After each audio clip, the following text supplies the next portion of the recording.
Here is the HEANTLE Smart Lock.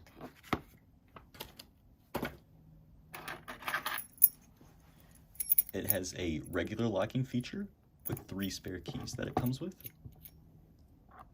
Down here. And it works just like any standard lock.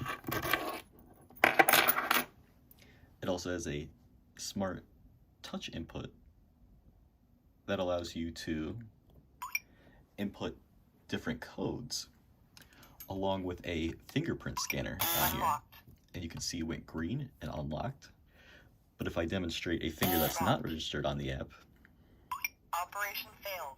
It will fail and not let you in. You can also press the screen on the app or sync it up to Smart Home to unlock this lock.